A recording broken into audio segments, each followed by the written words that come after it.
ballet de corps a été un genre de spectacle né à la fin du XVIe siècle à la cour de France. C'était un genre de danse très baroque, plus comme la danse moderne que le ballet classique. La plupart des ballets de corps ont fait partie d'une célébration beaucoup plus vaste qui pourrait inclure des repas extravagants, des feux d'artifice et d'autres formes plus traditionnelles du théâtre.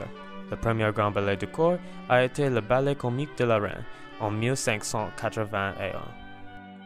Il a été écrit pour célébrer le mariage de la favorite Henri III, le duc Joyeuse.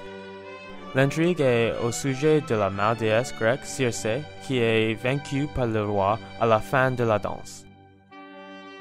Les danseurs ont écrit des noms avec leurs pieds. Le roi a été un participant actif dans le ballet et en même temps qu'il a été le spectateur principal. Ce ballet a été une transition importante car plus tard les rois, comme Louis XIV, a dansé dans les ballets. Ces ballets ont été importants aux politiques de la cour, ils ont distrait la noblesse et ont consolidé le pouvoir politique dans la cour. Pendant le règne de Louis XIII, les ballets de cour devenaient un moyen de soutenir le pouvoir du roi. Exécuté en 1641 au palais du Cardinal, le ballet de la prospérité des armes de la France célébrait la politique étrangère de Richelieu en exprimant le militarisme qui a accompagné l'ascension de la France comme une puissance continentale.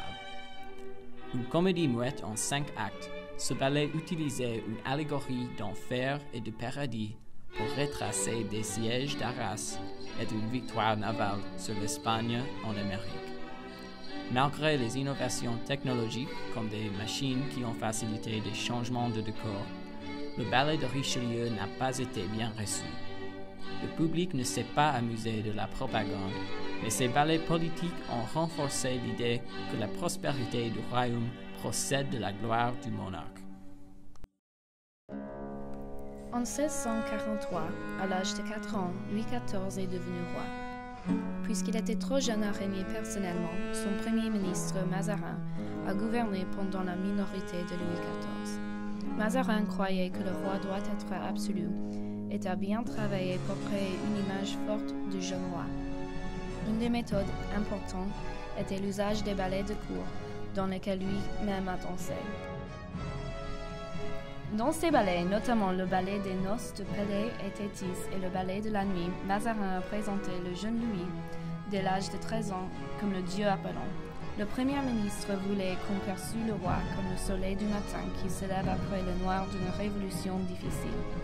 Le roi soleil a inspiré la nation. Ce symbolisme a cimenté la position absolue du roi jusqu'à 1789 et la fin de la monarchie en France.